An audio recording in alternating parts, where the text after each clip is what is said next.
Assalamualaikum warahmatullahi wabarakatuh. Innal hamdalillah nahmaduhu wa nasta'inuhu wa nastaghfiruhu wa natubu ilayh. Wassalatu wassalamu al-akmalani ala nabiyil mustafa Muhammadin wa ala alihi wa sahbihi ajma'in wa ba'd. Ya ayyuhalladzina amanu taqullaha haqqa tuqatih wa la tamutunna illa wa antum muslimun.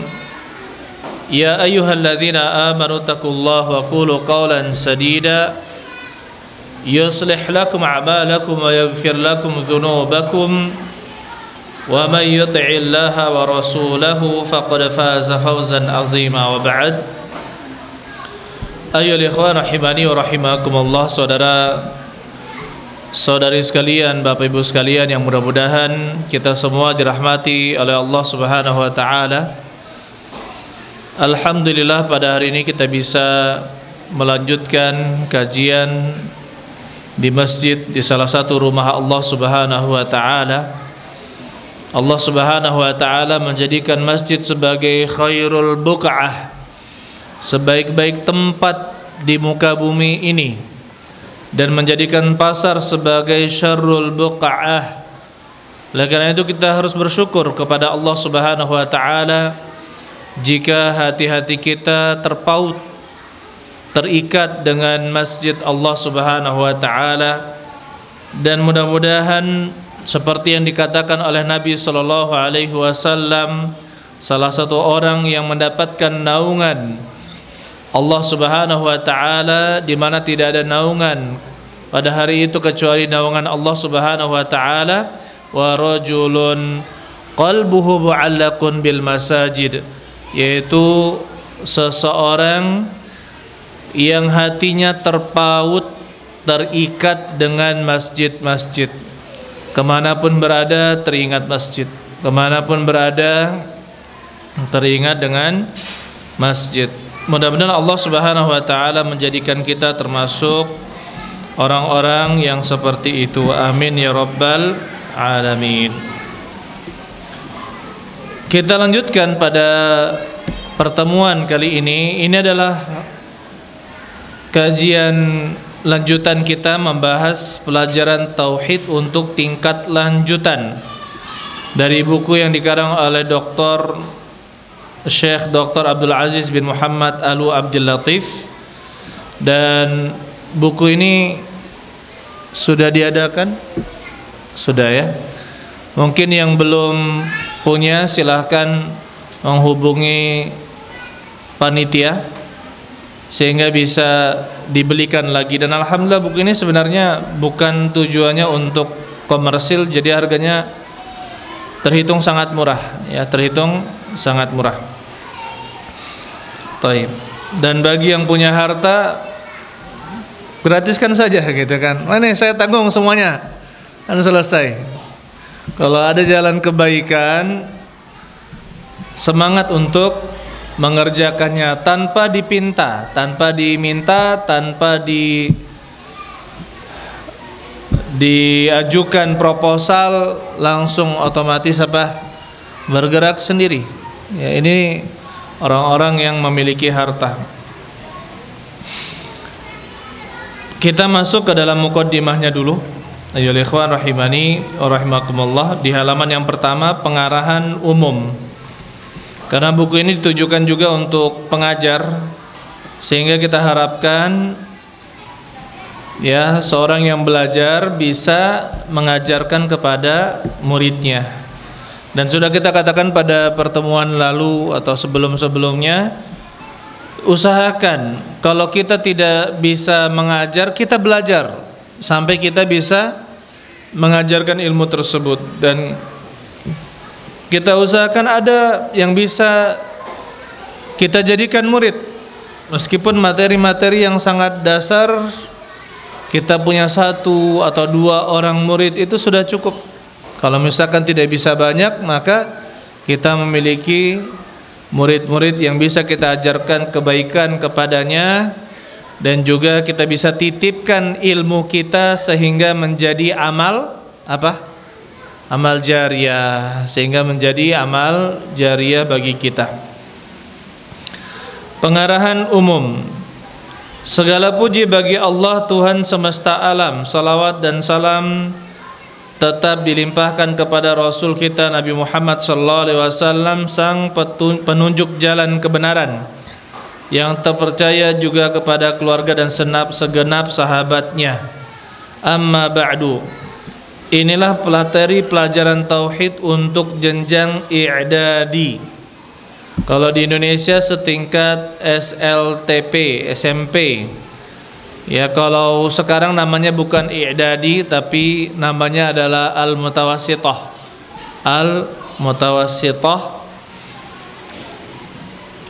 Di dalamnya terdapat penjelasan tentang rukun-rukun iman dan dengan cara yang mudah dan jelas, sesuai dengan tingkat kecerdasan anak pada jenjang ini, di mana mereka akan mempelajari ilmu baru menurut mereka.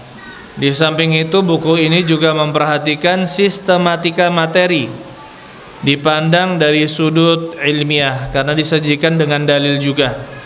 Penyajian yang baik disertai pembahasan tentang pengaruh sikap dan pendidikan dari rukun-rukun iman. Nah, ini jadi untuk jenjang SMP. Kalau yang kemarin kita bahas untuk jenjang apa? SD. Jadi ini lanjutannya. Dan tentunya harapan kita pelajaran yang lalu sudah dihafalkan, ya, rincian-rincian dan juga dalil. Sudah belum? Insya Allah lewat. Insya Allah lewat. Lewat ini penuh makna, ya. Lewat apa? Lulus atau lolos? Baik. Berikut ini beberapa pengarahan umum bagi pengajar materi ini.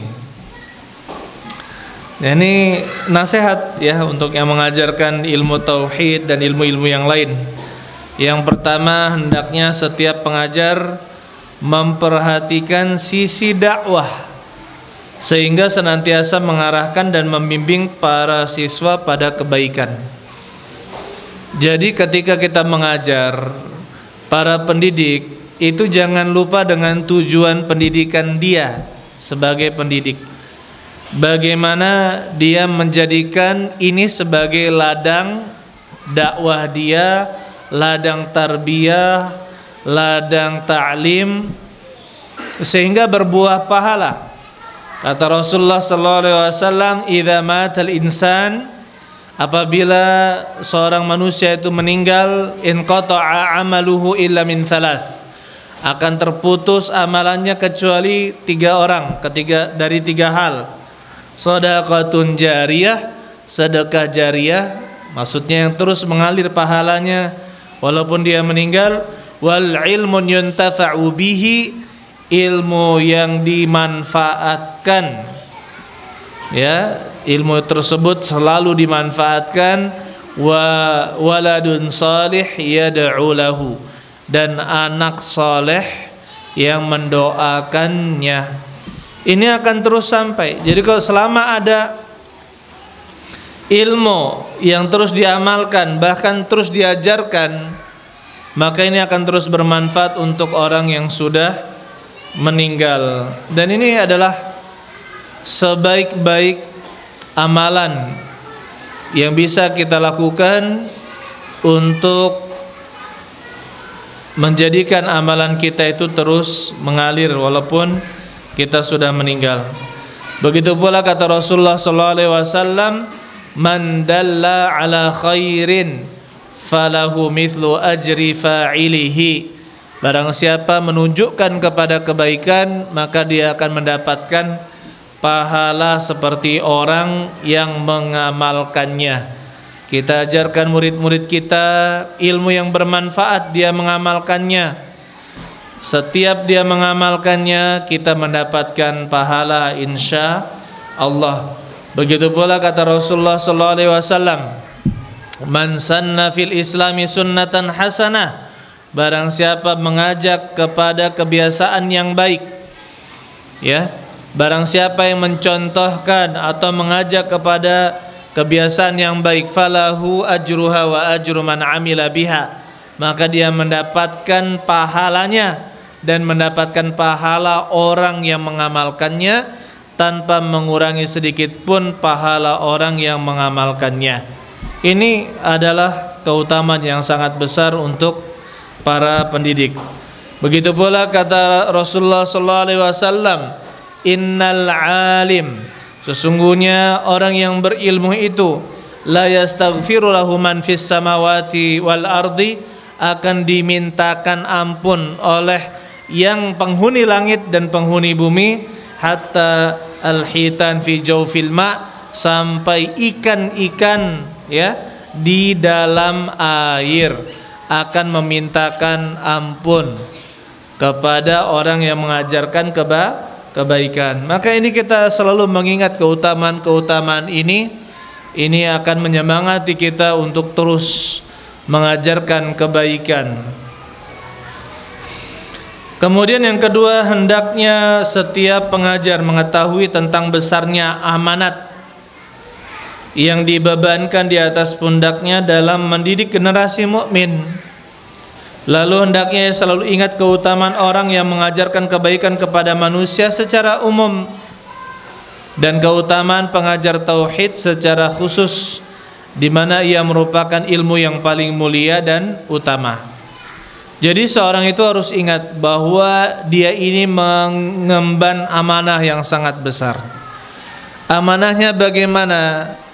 Bayangkanlah seorang pendidik itu atau guru berada di jurang surga, di atas sebuah bukit atau gunung, sampingnya neraka, sampingnya surga. Mau kita lempar kemana murid kita?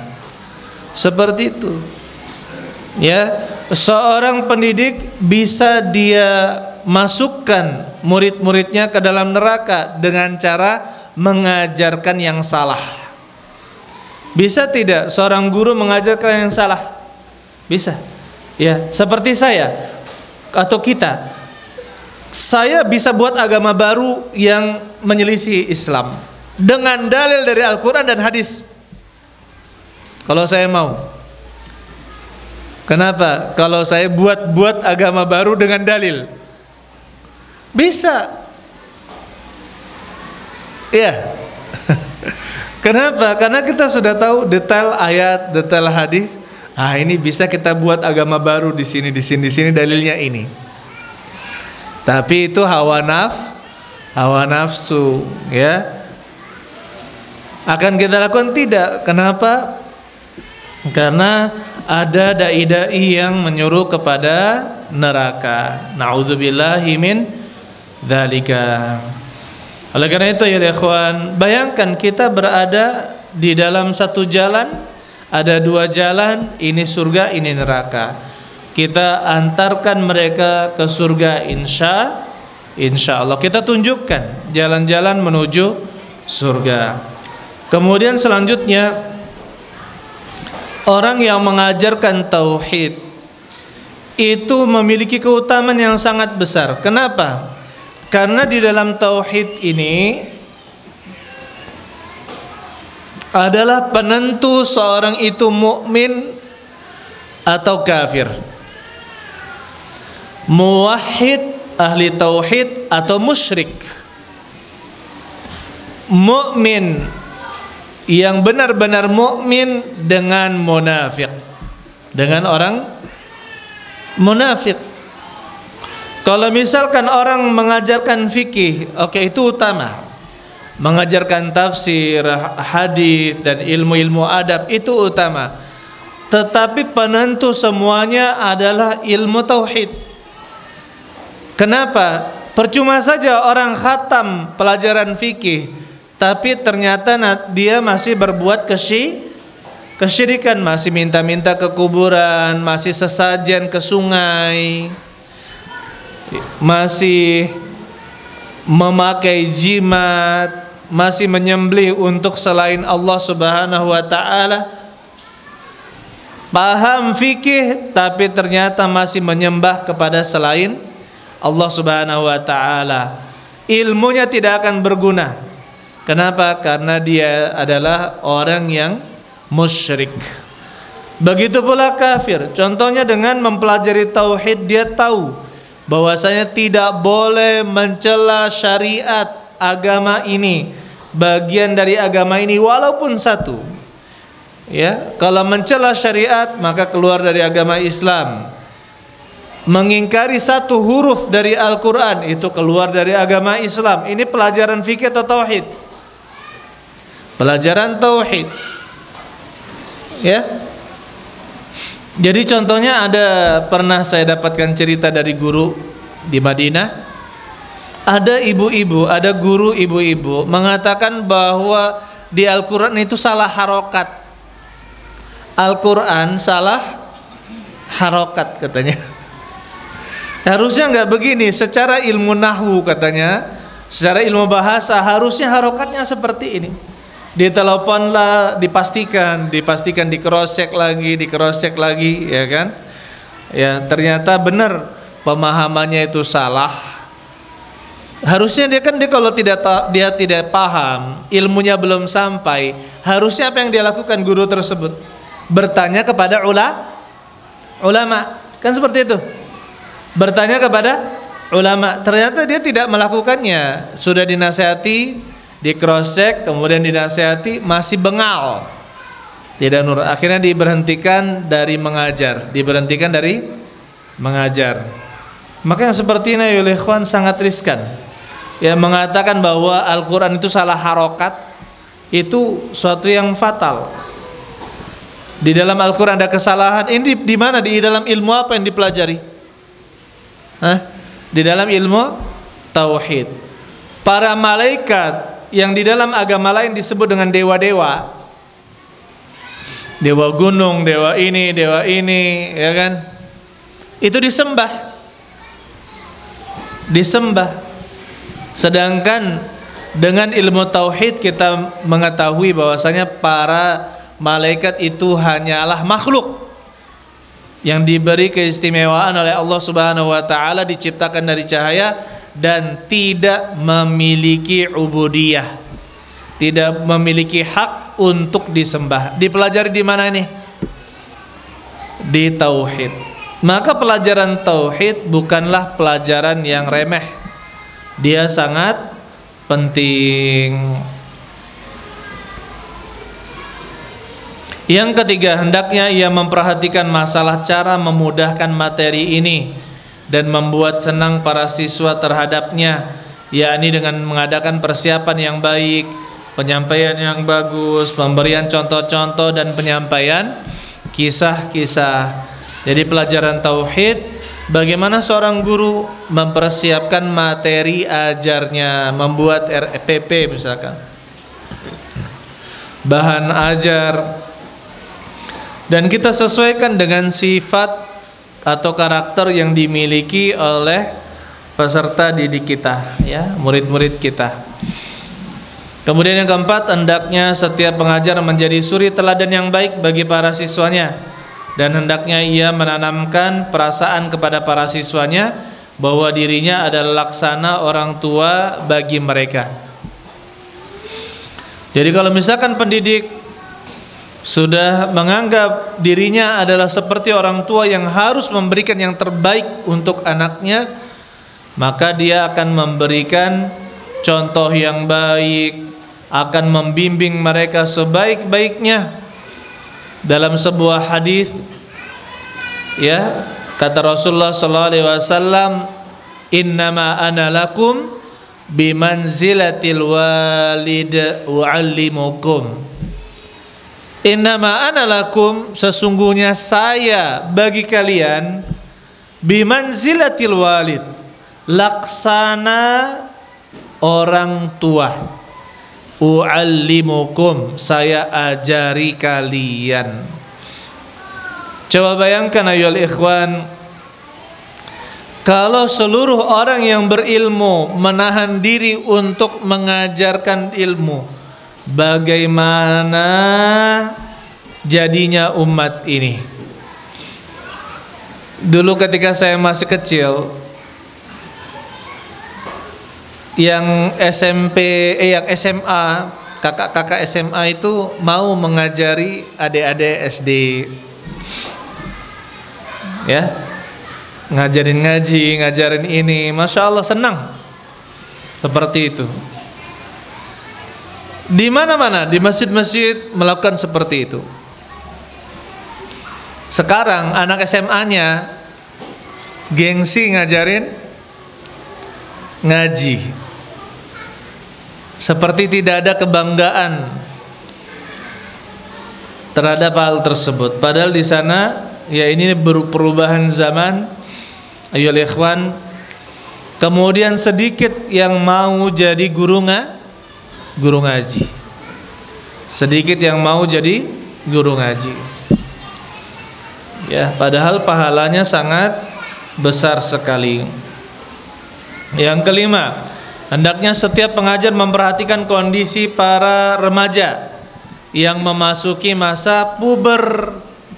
Ketika mengajar anak-anak SMP tentunya berbeda dengan mengajar anak SD, di mana mereka mengalami krisis dan perubahan pesat, dan hendaknya ia berusaha menjadikan materi ini sebagai obat bagi berbagai hal tersebut. Anak SMP memiliki karakter tersendiri ya. Ketika dia fase kelas 1 SMP itu rata-rata fase peralihan dari anak-anak menuju apa? Menuju remaja. Ketika kelas 2 SMP ini sudah mulai ada yang balik dan ada yang tidak balik. Kemudian fase kelas 3 SMP itu fase pemberontak. Fase pemberontak. Jadi tidak ingin diatur, ingin berjalan sendiri. Itu di mana-mana. Jadi bukan hanya di SMP luar, di pondok pesantren sama. Yang paling banyak kasus itu kelas 3 SMP. Itu di mana-mana itu. Enggak yang laki-laki, yang perempuan sama saja. Kenapa? Karena fase mereka ini kan fase mencari jati diri, awal mencari jati diri. Saya sudah besar, saya bisa apa, ya kan? Saya tidak ingin diatur. Maka sama, semuanya seperti itu. Ini butuh pengandalian, pengarahan, dan diajarkan ya. Yang anak-anak seperti itu suka mencari inovasi sendiri atau berkreasi sendiri, maka kita arahkan kepada hal-hal yang positif ya, kepada hal yang positif.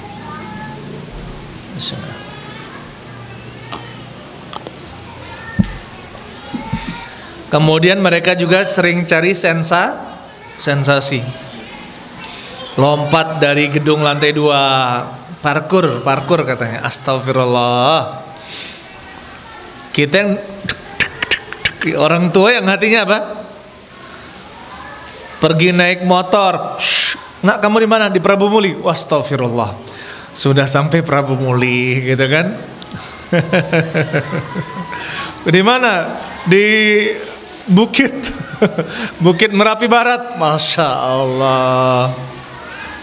Ada mungkin ya anak-anak bapak-bapak sekalian kan seperti itu yang mengalami fase-fase. Memang usia yang watak mereka itu suka memberontak, itu wajar. Makanya diarahkan kepada yang positif. Kalau dulu di zaman Nabi ada 2 orang remaja baru balik. Ya paman, tunjukkanlah saya di mana Abu Lahab. Kami mau bunuh dia. Kami mau bunuh dia. Akhirnya mereka berdua berhasil.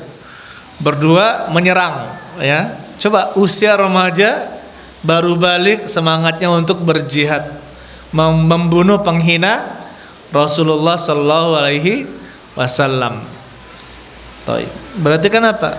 Coba Rasulullah SAW berhasil mengarahkan kepada hal-hal yang positif. Baik. Kemudian yang keenam, hendaknya yang menjawab pertanyaan-pertanyaan para siswanya, dan dalam menjawab hendaknya yang berusaha memuaskan, memudahkan pemahaman dan penuh dengan kebijaksanaan. Jadi apa? Guru harus berilmu, juga selalu mengupgrade, menambah ilmunya, bukan stuck di situ saja ilmunya, tidak nambah, terus. Yang namanya guru, pendidik itu harus mau belajar, bahkan setiap mengajar, meskipun sudah bertahun-tahun mengajar, tetap mengadakan persiapan untuk mengajar. Ya, tetap mengadakan persiapan untuk mengajar. Kita masuk ke dalam halaman ketiga, pelajaran tauhid untuk tahun pertama. Kita masuk ke dalam muqaddimah tentang pentingnya akidah Islamiyah. Sesungguhnya agama Islam adalah akidah dan syariah. Jadi secara umum yang namanya agama Islam itu ada akidah yang berisi keyakinan-keyakinan, dan syariah yang berisi pengamalan-pengamalan. Secara umum seperti itu, ada keyakinan dan ada pengamalan. Adapun yang dimaksud dengan akidah yaitu setiap perkara yang dibenarkan oleh jiwa, yaitu dengan hati, yaitu dengannya hati menjadi tentram, serta menjadi keyakinan bagi para pemeluknya. Tidak ada keraguan dan kebimbangan di dalamnya. Ini akidah. Akidah itu keyakinan tanpa keraguan.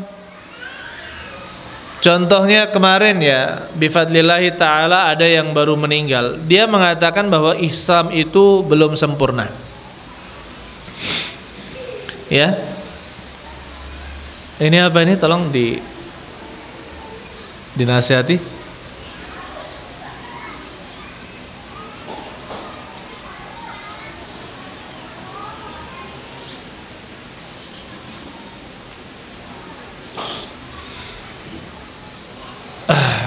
Jadi Islam itu adalah agama yang sempurna. Yang meragukan kesempurnaan Islam kafir. Karena Allah Subhanahu wa taala katakan al-yauma akmaltu lakum dinakum. Pada hari ini kata Allah telah kusempurnakan agama untuk kalian. Berarti agama Islam sudah sempurna. Nah, dia mengatakan bahwa Islam ini tidak sempurna. Subhanallah. Maka kita katakan ayyuhal ikhwan rahimani wa rahimakumullah. Padahal katanya dia itu adalah orang yang hafal Al-Qur'an, banyak hafal dalil. Subhanallah. Jadi hafal Al-Quran saja tidak mentazkiyah manusia, tidak membersihkan manusia dari kesalahan. Oleh karena itu ya, kita selalu minta kepada Allah Subhanahu wa taala hidayah agar selalu ditunjuki oleh Allah Subhanahu wa taala di jalan yang benar. Ini berkehubungan dengan keyakinan. Berhubungan dengan keyakinan. Sedangkan yang dimaksud syariat adalah tugas-tugas pekerjaan yang dibebankan oleh Islam, seperti sholat, zakat, puasa, berbakti kepada orang tua, dan lain-lain. Dan kita tidak bisa berlepas dari dua hal ini. Harus ada syariat yang kita amalkan, kerjakan. Harus ada. Ya, harus ada syariat yang kita kerjakan. Beragama Islam itu bukan dengan keinginan hawa nafsu kita, tidak. Tetapi dengan syariat yang dibawa oleh Nabi Muhammad sallallahu alaihi wasallam. Kemudian selanjutnya, landasan akidah Islamiyah adalah beriman kepada Allah, malaikat-malaikatnya, kitab-kitabnya, para rasulnya, hari akhir, dan beriman kepada takdir, qadar. Qadar ini artinya takdir, yang baik maupun yang buruk. Jadi secara umum landasan akidah Islamiyah itu adalah rukun-rukun iman.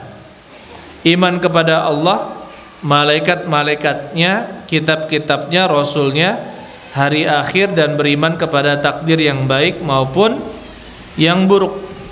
Kemudian dalilnya yang pertama adalah dalam surat Al-Baqarah ayat 177. Taib, ayo ikhwan, kalau antum ya jadi dari berapa tahun yang lalu semenjak berdiri DKIH ya, saya berusaha mengumpulkan ayat-ayat yang berisi tentang kaidah-kaidah yang sangat banyak. Ya, kaidah-kaidah yang sangat banyak. Dan ternyata paling banyaknya kaidah ada di dalam surat Al-Baqarah. Paling banyaknya kaidah itu ada di dalam surat Al-Baqarah. Jadi kalau misalkan antum ya setelah memiliki dasar ilmu ingin mendalami tafsir, maka dalamilah tafsir surat Al-Baqarah, Ali Imran, Al-Maidah dan seterusnya. Masya Allah, insya Allah akan tergambar hukum umum syariat ini. Dan seandainya seorang menghatamkan dari Al-Baqarah sampai At-Taubah, Masya Allah, ini adalah kebaikan yang luar biasa, kebaikan yang sangat luar biasa. Dan ketika kita lihat ya, mengumpulkan kaidah-kaidah yang sangat penting di dalam kehidupan, subhanallah, jadi terkumpul pada surat Al-Baqarah, kemudian Ali Imran dan seterusnya. Ya, oleh karena itu semangat ayo ikhwan juga mempelajari Al-Quran, ya, mempelajari Al-Quran. Atau tidak ada salahnya misalkan di masjid ba'da ba'da subuh baca ringkasan tafsir Ibnu Katsir misalkan sama kawan-kawan yang lain, istiqomah insyaallah seperti itu, insyaallah akan khatam, insyaallah akan khatam, ya, sehingga kita memiliki gambaran tentang syariat. Untuk orang awam setidaknya kita bisa membedakan ini Al-Quran atau bukan, ini Al-Quran atau bukan. Ketika ada seorang penceramah mengatakan ini, oh itu Al-Quran, itu ada di surat ini atau sekitar ayat ini, seperti itu. Setidaknya seperti itu. Ya. Adapun para ulama, maka mereka bisa membedakan ini bukan hadis, gitu kan. Ini bukan hadis. Atau mereka mengetahui oh ini ada di dalam Sahih Bukhari atau ini Muslim, ini di dalam kitab ini, dalam kitab ini. Itu para ulama. Ya, seperti itu. Adapun orang awam setidaknya bisa membedakan ini di Al-Qur'an atau ini Al-Qur'an atau bukan, sehingga kita tidak mudah untuk disesatkan. Tidak mudah untuk disesatkan. Kemudian di dalam surat Al-Qamar ayyuhal ikhwan ayat 49 dan 50 Allah Subhanahu wa taala berfirman, inna kulla syai'in khalaqnahu biqadar. Oh, kita belum terjemahkan ya. Allah katakan laisal birra an tuwallu wujuhakum qibalal masyriqi wal maghrib walakinnal birra man amana billahi wal yaumil akhir wal malaikati wal kitabi wan nabiyyin. Bukanlah menghadapkan wajah kalian ke arah dan timur itu suatu kebajikan, akan tetapi sesungguhnya kebajikan itu ialah beriman kepada Allah, hari kemudian, malaikat, kitab-kitabnya dan para nabi. Disebutkan berapa rukun iman di sini? Berapa rukun iman? 5. Kurang 1. Mana yang satunya? Nah, di dalam surat Al-Qamar ayat 49 sampai 50, inna kulla syai'in khalaqnahu biqadar. Sesungguhnya segala sesuatu telah kami ciptakan dia dengan takdir, dengan takarannya, dengan takdirnya. Wa ma amruna illa wahidah. tidaklah perintah kami kecuali satu, kalamhil, ya sekejap saja, hanya satu perkataan, kalamhim bil basar, seperti kejapan mata. Jadi Allah hanya mengatakan kun, ya maka terjadi. Kun artinya jadilah, maka jadilah. Sangat mudah bagi Allah Subhanahu wa ta'ala. Ya, sangat mudah bagi Allah Subhanahu wa ta'ala. Di sini berarti apa? Gabungan dari Al-Baqarah 177 dengan Al-Qamar 4950. Ini adalah rukun-rukun iman yang 6. Ya, adapun di dalam hadis itu digabungkan, yaitu al-imanu an tu'mina billahi wa malaikatihi wa kutubihi wa rusulihi wal yaumil akhir wa tu'mina bil qadari khairihi wa syarrihi. Dalam hadis yang disebut dengan hadis Jibril alaihi salam, Rasulullah sallallahu alaihi wasallam katakan, al-imanu, iman adalah an tu'mina billahi, engkau beriman kepada Allah, wa malaikatihi, dan juga para malaikatnya, wa kutubihi, dan juga kitab-kitabnya, wa rusulihi, dan juga para rasulnya, wal yaumil akhir, dan juga hari akhir, wa tu'mina bil qadari, dan engkau beriman kepada takdir khairihi wa syarrihi, yang baik dan yang buruk. Jadi bukan hanya yang baik, apapun yang terjadi kepada kita, meskipun itu tidak kita sukai, maka itu adalah bagian dari takdir Allah Subhanahu wa ta'ala. Apa perbedaan antara al-qadha dengan al-qadar? Apa perbedaan antara al-qadha dengan al-qadar? Kita beriman kepada qadha dan qadar. Kalau qadha itu adalah ketetapan Allah yang telah terjadi, telah Allah tetapkan, itu namanya qadha. Jadi ketika sudah terjadi, oh ini sudah qadha kita, sudah qadha kita, ketetapan untuk kita. Ya kan? Ketika ada yang sakit, oh sudah qadha kita seperti ini. Adapun qadar itu lebih umum. Kalau qadar yang telah terjadi, sedang terjadi, akan terjadi, itu masuk ke dalam qadar. Dan qadha dan qadar diringkas dalam bahasa Indonesia menjadi takdir. Sudah suratan takdir. Alhamdulillah. Jadi orang-orang Indonesia ini alhamdulillah yang beriman ya, memahami takdir. Sudah ditakdirkan, ini semua sudah ditakdirkan. Bahkan saya pernah melihat klip keistimewaan orang Indonesia, salah satunya gini katanya, orang Indonesia itu yang kamu tidak dapatkan di negaramu itu apa?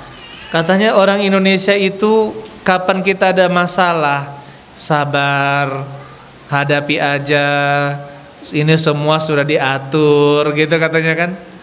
Maka lebih siap menghadapi berbagai macam hal yang tidak enak katanya. Berbeda kalau di negara kami. Kalau di negara kami yang namanya kejadian-kejadian atau musibah itu di bawah stres, lama di bawah stres gitu ya, lama di bawah pikiran. Alhamdulillah orang kafir pun ternyata terpengaruh dengan orang-orang Indonesia yang beriman kepada takdir. Hanya saja hidayah itu sangat mahal. Ya, hidayah itu apa? Sangat mahal. Meskipun ada profesor, doktor, profesor, ya, yang dia itu bisa bahasa Arab, hafal Al-Quran, tapi dia kafir, atau kalau kita sebut orientalis, ya, para orientalis itu belajar ilmu keislaman, belajar ilmu Islam. Bahkan orang-orang Yahudi, saya juga kaget, seperti di mana di Zionis Israel. Jadi mereka ada yang memang mendalami ilmu agama Islam bahkan sampai paham berbagai macam firqah, Khawarij juga paham. Berceramah, saya kira orang Islam, tapi lambangnya IDF gitu.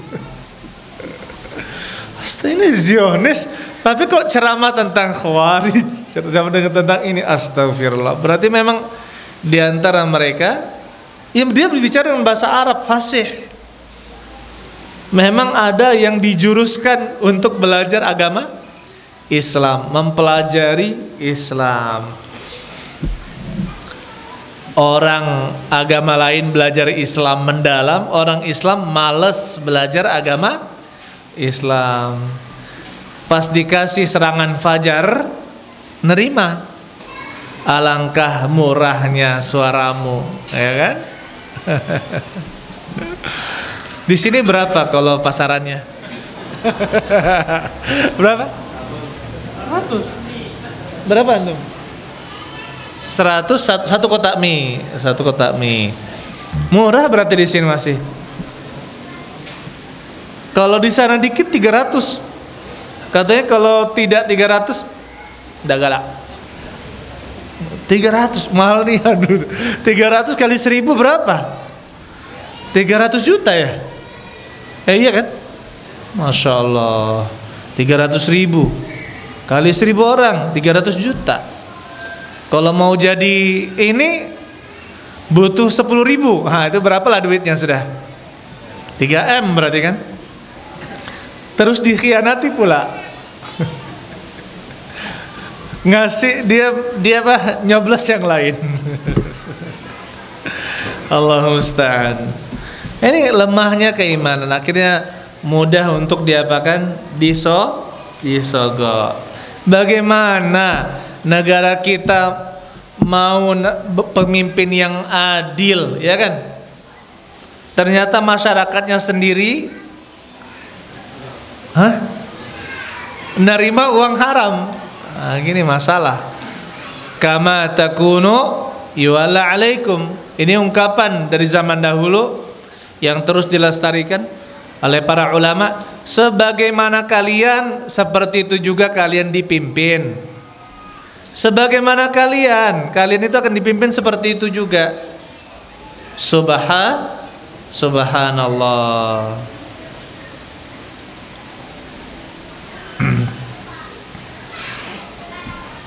Kita istirahat dulu.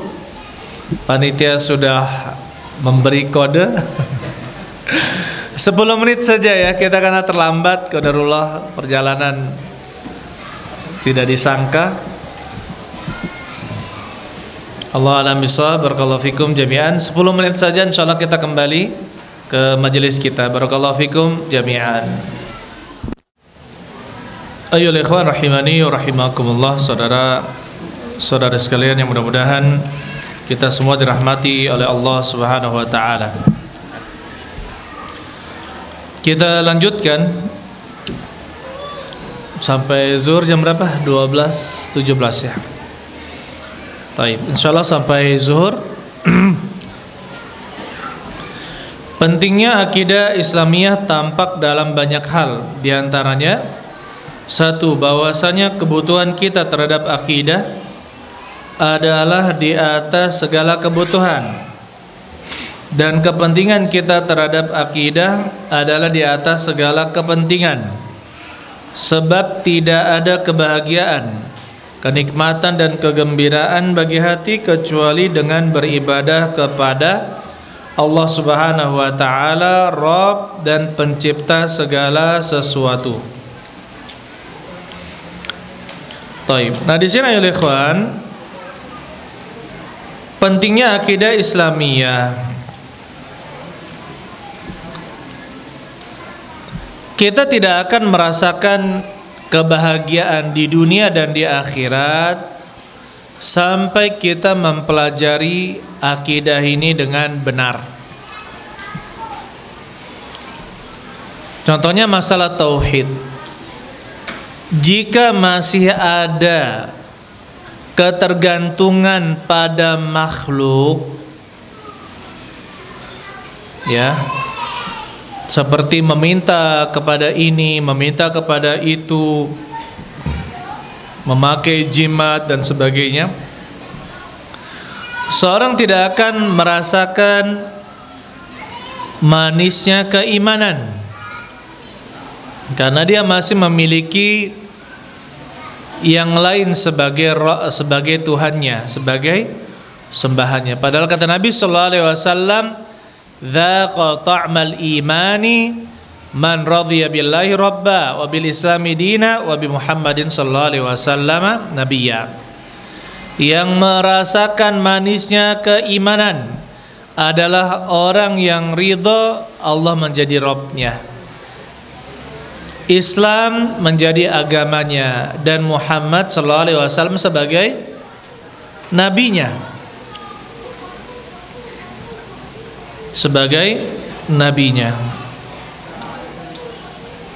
Oleh karena itu ayolah ikhwan, pelajaran akidah adalah pelajaran yang sangat-sangat penting. Bahkan sebelum wafatnya Nabi sallallahu alaihi wasallam beberapa hari, beliau mewanti-wanti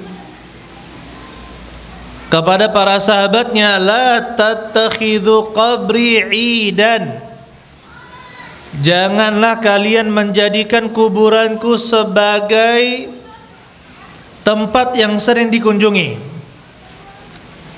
La'anallahu qauman ittakhadhu qubur anbiya'i masajida. Mudah-mudahan Allah melaknat suatu kaum yang menjadikan kuburan-kuburan nabi mereka sebagai masjid, tempat sujud.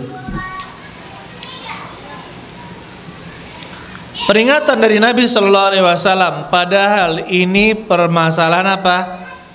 Tauhid. Sampai sebelum wafatnya Nabi sallallahu alaihi wasallam, beliau terus mewanti-wanti jangan sampai menjadikan kuburan beliau sebagai tempat yang sering dikunjungi. Kenapa? Kalau sesuatu itu sering dikunjungi, maka akan muncul ta'zim, pengagungan. Pertama, al-mahabbah yang berlebihan, kecintaan yang berlebihan. Kita disuruh mencintai Nabi sallallahu alaihi wasallam, tapi kalau terus menerus akan ada kecintaan yang berlebihan yang mengarah kepada ta'zim, pengagungan. Ketika sudah ada pengagungan, maka akan disembah seperti menyembah Allah Subhanahu wa taala. Dan terbukti betapa banyak orang mengatakan ya Allah ya Rasulullah, ya enggak? Dalam doanya ya Allah ya Rasulullah. Syirik apa bukan? Syirik. Dia menyamakan Rasulullah SAW dengan Allah Subhanahu wa taala dalam doa. Tidak boleh. Yang mana doa itu hanya untuk Allah Subhanahu wa taala.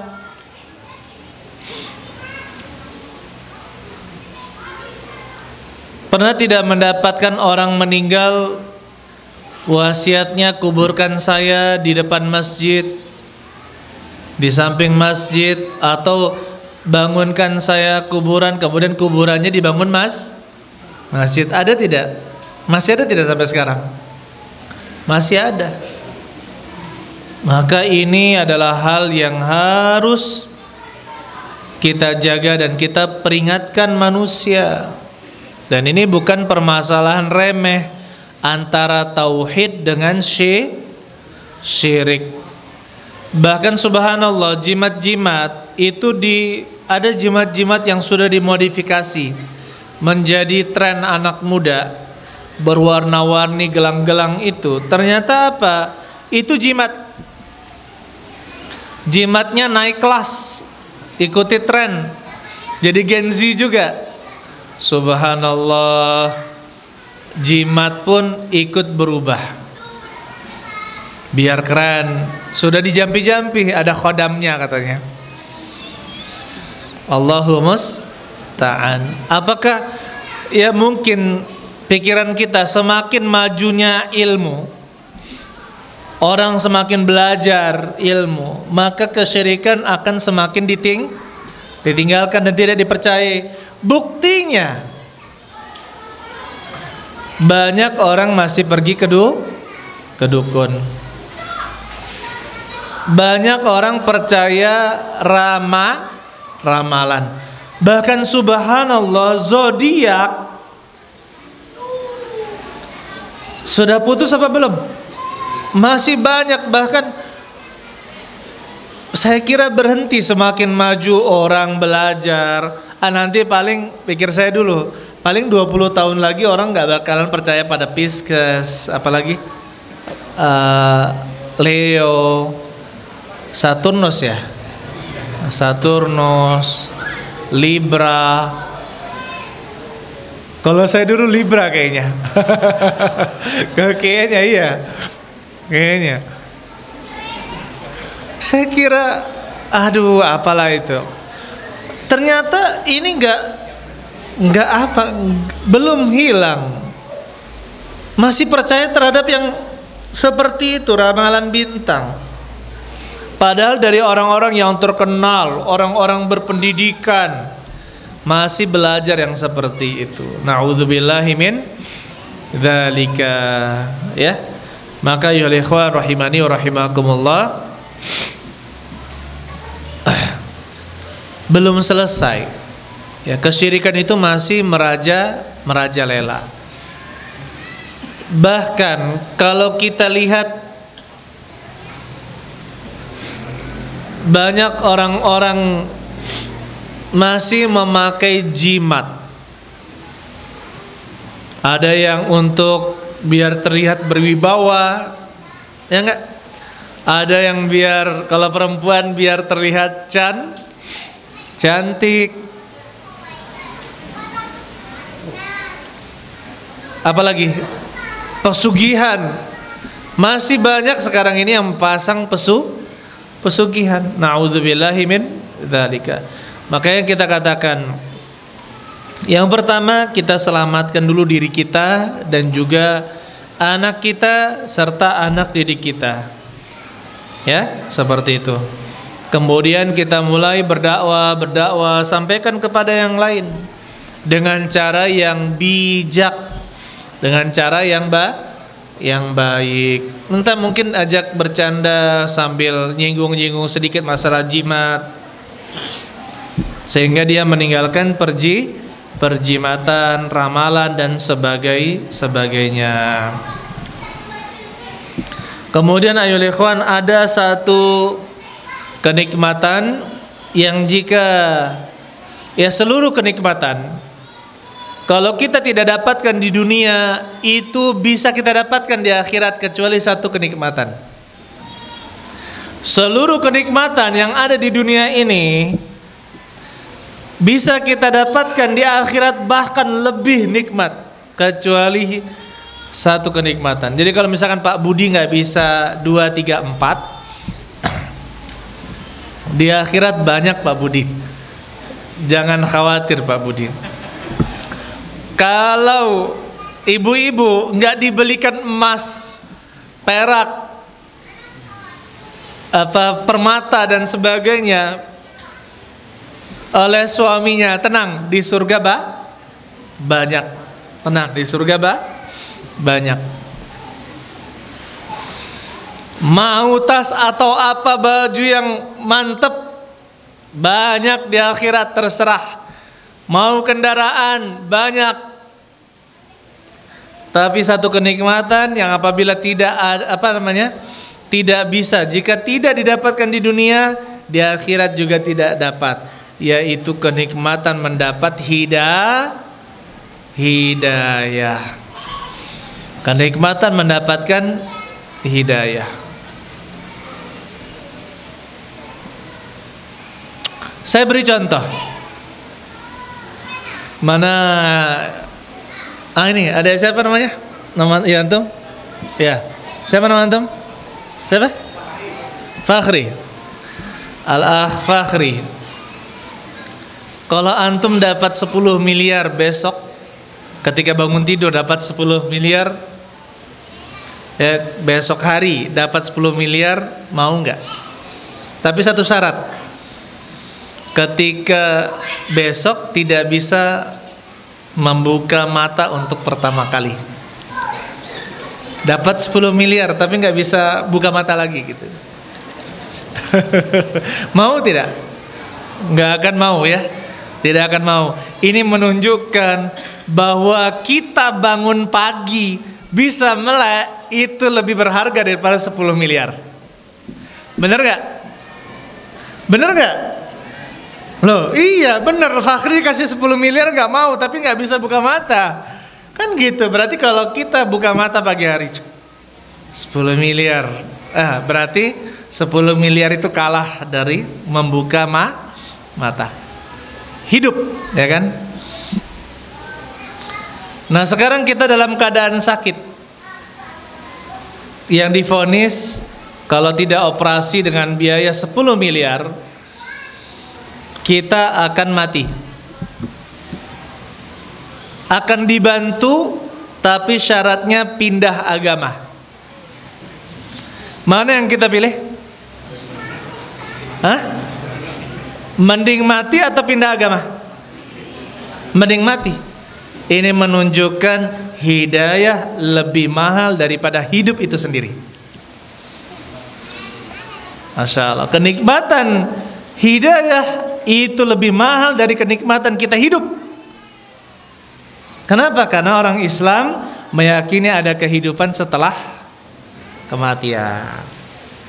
Alhamdulillah. Mudah-mudahan ini menjadi pelipur ya hati-hati yang sedang terluka. Ya kan, terkadang banyak orang yang lagi berduka gitu kan, lagi sedih karena begini karena begitu. Ada yang lagi sedih truknya dicuri, ya kan? Ada yang sedih dimarahi istri. Enggak biasa-biasa sudah, kalau marahi istri sudah biasa ya. Lupa. Mudah dilupakan ya. Ditipu kawan sendiri, ya kan? Lagi sedih mungkin, atau misalkan ada yang baru meninggal. Ini akan menjadi pelipur lara kita. Ya, kenikmatan Islam, mendapatkan hidayah adalah kenikmatan yang sangat besar. Dan justru kita bersyukur seandainya ada keluarga kita masih meninggal terus dalam keadaan Islam, tidak ada ciri-ciri kekafiran sebelum wafatnya, kita bersyukur. Ya. Kenapa? Karena urusannya kalau beliau meninggal dalam keadaan Islam, pasti ujung-ujungnya masuk ke dalam surga. Entah nanti ke neraka dulu baru masuk surga, atau langsung masuk ke dalam surga. Itu kepastian kalau meninggal dalam keadaan muslim. Justru diri kita yang kita harus was-was dan hati-hati. Mudah-mudahan kita bisa selalu istiqomah.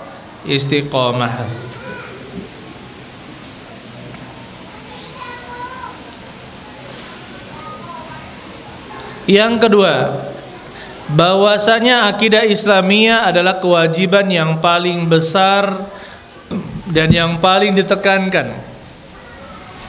Karena itu ialah suatu yang pertama kali diwajibkan kepada manusia. Rasulullah SAW bersabda, "Umirtu an uqatilan nasa hatta yashhadu an la ilaha illallah wa anna Muhammadar Rasulullah." Aku diperintahkan untuk memerangi manusia sampai mereka bersaksi bahwasanya tidak ada ilah yang berhak disembah kecuali Allah, wa anna Muhammadan Rasulullah, dan bahwasanya Muhammad adalah utusan Allah. Hadis riwayat Bukhari dan Muslim. Berarti apa? Yang pertama kali didakwahkan adalah menyembah kepada Allah dan bersaksi bahwasanya Nabi Muhammad SAW adalah Rasul Allah. Ini menunjukkan bahwa akidah adalah permasalahan yang sangat besar.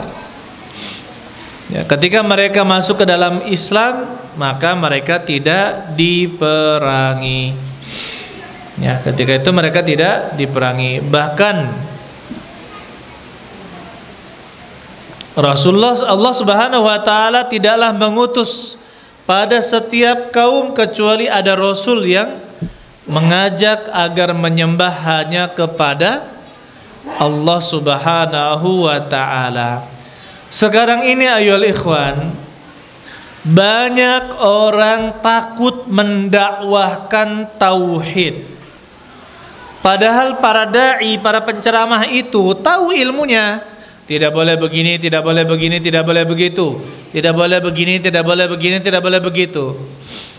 Takut menjelaskannya kepada umat. Kenapa? Takut ditinggalkan oleh pengikutnya. Subhanallah.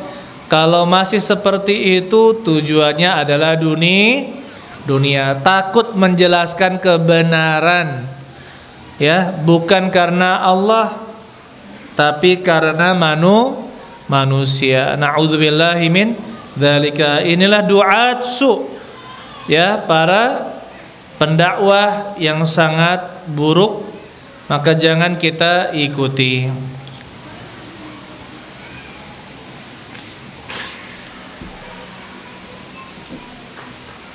Kemudian yang ketiga, bahwa akidah Islamiyah adalah satu-satunya akidah yang bisa mewujudkan keamanan dan kedamaian, kebahagiaan dan kegembiraan.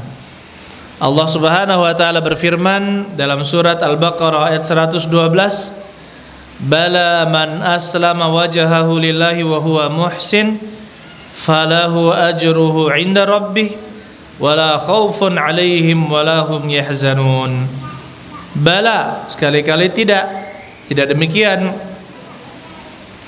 Man aslama wajhahu lillah, barang siapa menyerahkan wajahnya untuk Allah, untuk kepada Allah, wa huwa muhsin, dan dia berbuat kebajikan, falahu ajruhu 'inda rabbih, maka untuknya pahala dari sisi Rabbnya, wala khaufun 'alaihim wala hum yahzanun, dan tidak ada ketakutan pada diri mereka dan tidak pula mereka bersedih hati. Maksudnya apa? Orang yang sudah beriman, beramal saleh, yakin terhadap janji-janji Allah Subhanahu wa taala, maka tidak ada yang perlu mereka sedihkan atas apa-apa yang sudah lalu, yang sudah berlalu. Mereka tidak perlu bersedih. Aduh, seandainya saya begini, seandainya dulu saya begitu, ya Allah begini. Yang telah berlalu tidak membuatnya sedih. Wala khaufun alaihim, dan mereka tidak ada ketakutan untuk menghadapi apa yang akan terjadi di masa yang akan datang. Ini kalau orang sudah memiliki kekuatan iman, dia tidak akan takut. Apa yang akan terjadi di masa yang akan datang, tidak akan takut. Begitu pula dalam menghadapi musuh-musuh Allah Subhanahu wa taala. Takdir, ya, yang namanya wafat, meninggal, ajal itu sudah ditakdirkan. Ketika kita berjuang, kalau mati ya mati, kalau hidup ya hidup. Ini kan butuh kekuatan keyakinan. Orang Islam tidak mengkhawatirkan, ya, apa yang akan terjadi pada dirinya di masa yang akan datang. Kenapa? Karena dia punya tempat bergantung. Siapa? Allah Subhanahu wa ta'ala. Ada seorang ibu pernah bercerita, ya, dulu katanya masih muda, sampai berapa tahun lalu katanya, saya itu mudah kecewa, kemudian takut sekali terhadap jatah rezeki. Kalau ada harta pengennya ditabung untuk jaga-jaga dan sebagainya, ya kan. Bersedekah juga masih terlalu milih-milih, menahan, ya. Tapi setelah mengaji, alhamdulillah, dengar radio Roja, kajian TV, begitu pula dengar ceramah-ceramah, alhamdulillah hati ini menjadi tenang, ya. Ibu tidak takut lagi apa yang akan terjadi besok. Masya Allah, ini adalah faidah dari mengikuti kajian para ustadz, ya kan? Orang semakin dia beriman, benar dalam keimanannya, maka dia tidak perlu mengkhawatirkan apa yang akan terjadi di masa yang akan datang. Apalagi sekarang ini banyak para pemuda menahan diri untuk menikah dengan alasan belum mapan. Apa sih mapan itu? Apa mapan? Punya rumah, punya kendaraan gitu ya. Subhanallah, di zaman dahulu nenek moyang kita menikah, ya kan, tidak mengkhawatirkan sandang, pangan dan papan. Toh alhamdulillah rumahnya besar, halamannya besar, kebunnya banyak, ya kan? Subhanallah. Cuma sekarang ketakutan pada para pemuda sekarang ini luar biasa, terutama yang laki-laki. Padahal yang gadis ini banyak lah ya. Ini banyak nih, terdata gadis itu banyak. Pas ikhwannya tiarap, sembunyi di mana lah ini. Sembunyi di mana gitu. Belum mapan, takut. Yang akhwatnya siap untuk qanaah, justru malah ikhwannya kurang qanaah. Allahumma ta'ala. Ayyuhal ikhwan rahimani wa rahimakumullah. Tidak perlu takut ya. Ya, begitu pula terhadap apa yang akan terjadi di masa yang akan datang. Yang telah berlalu biarlah berlalu, berarti itu sudah dalam suratan takdir. Anak kita misalkan kecelakaan, berarti takdirnya seperti itu.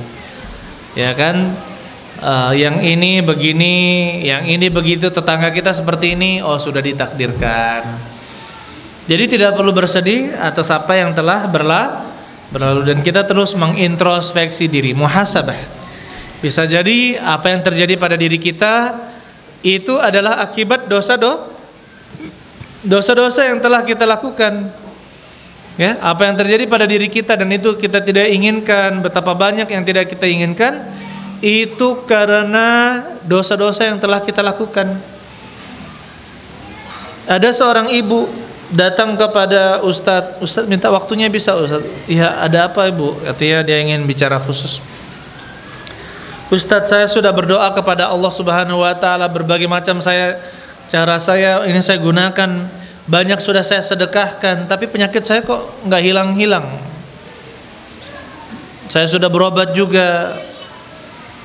Jujur saja Bu, kata ustadznya, kan ibu dulu ngapain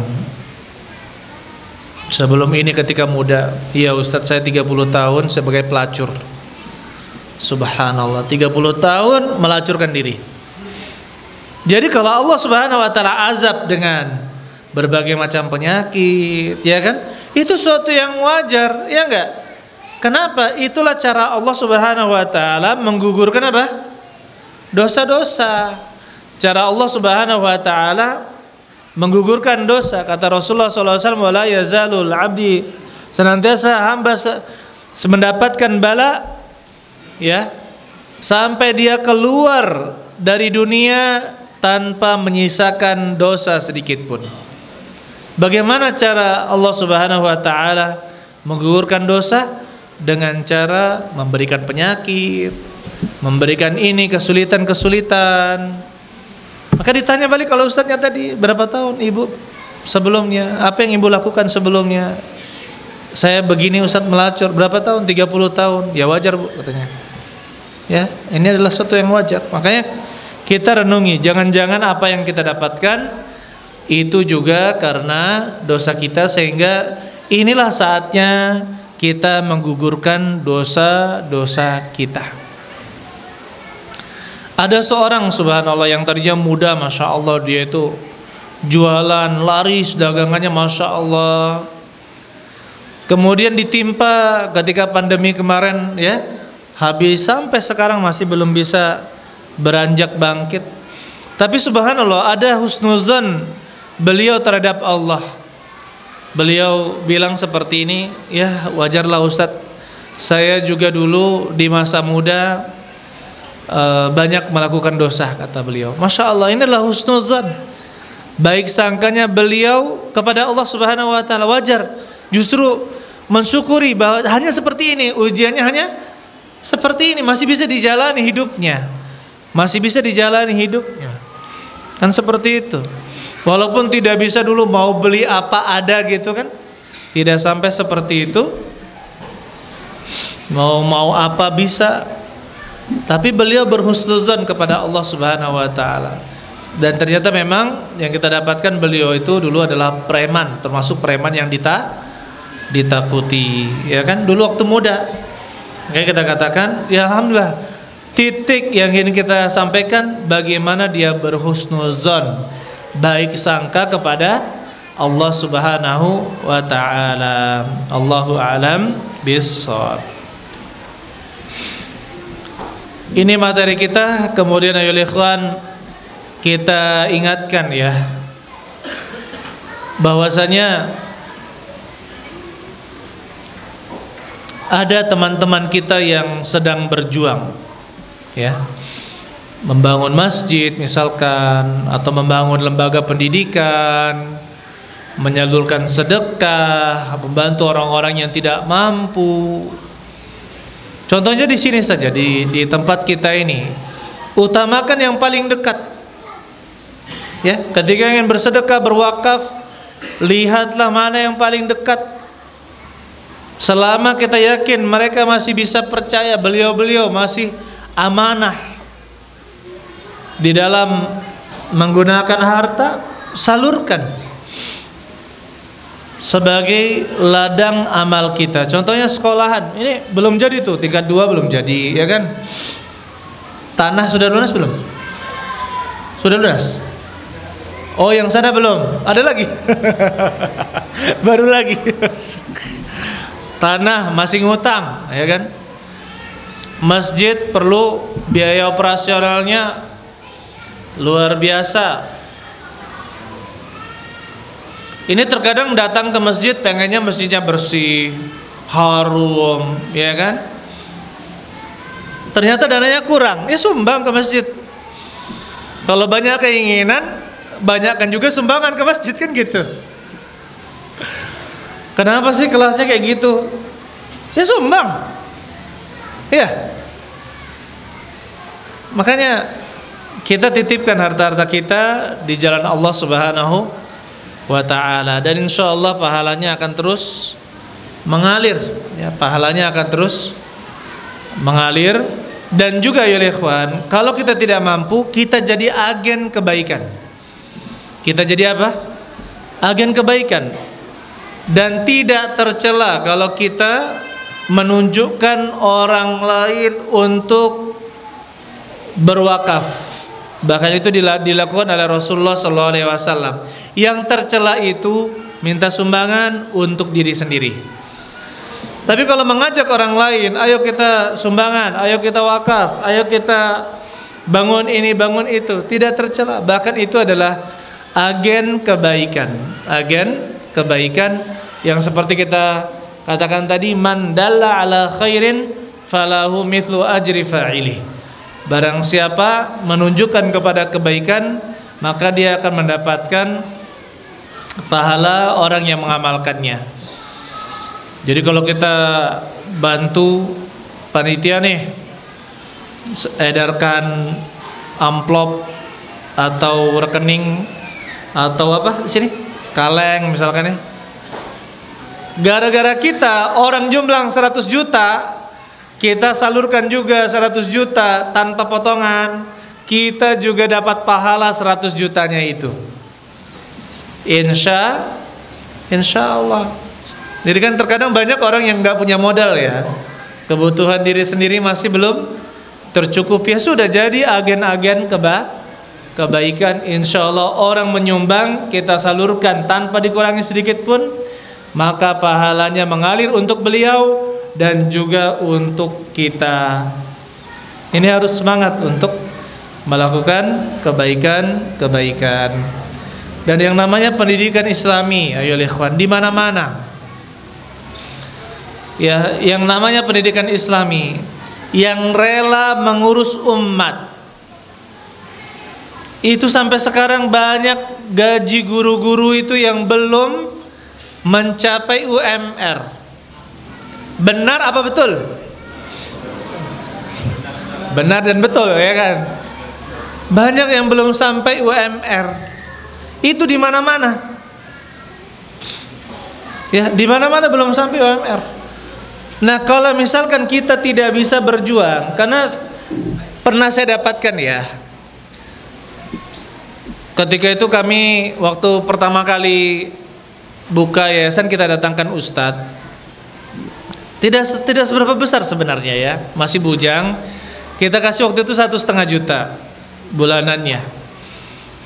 Coba lihat, ada orang nggak nyumbang, nggak bantu, ngeritik, loh kok cuma besar sekali ustadz dikasih segitu katanya kan.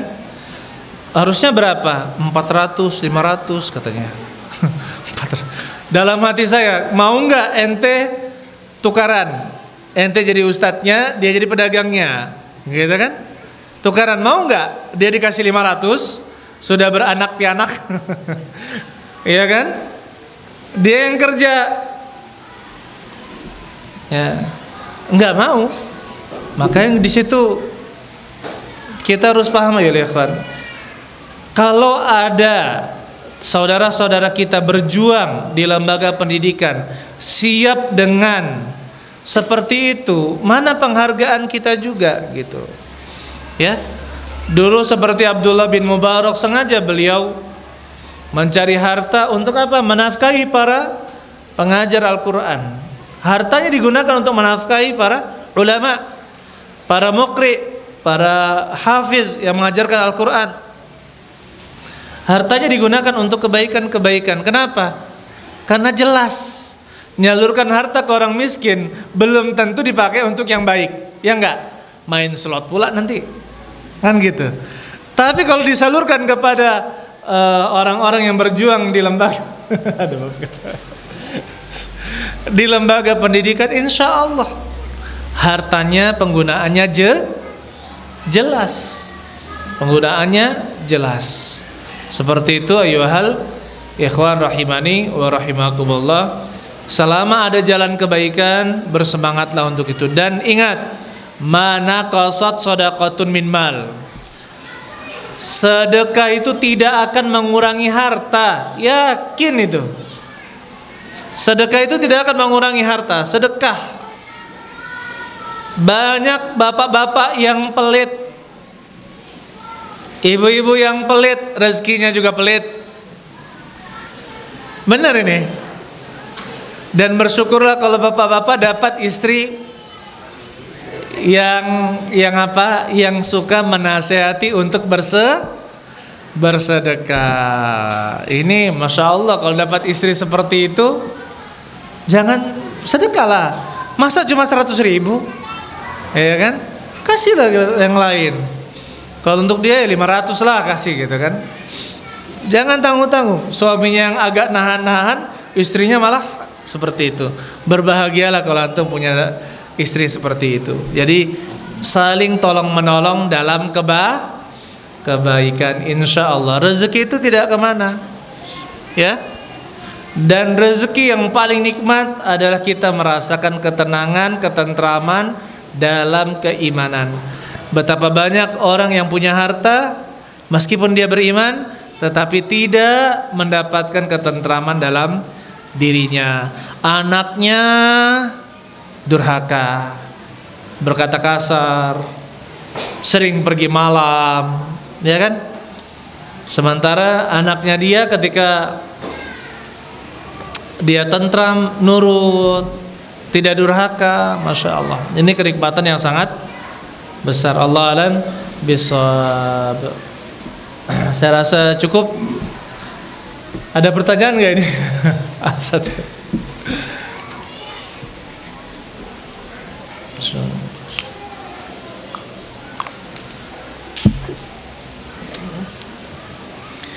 Dalam hadis Imam Bukhari, suatu kaum tidak akan beruntung apabila menyerahkan kepemimpinannya kepada wanita.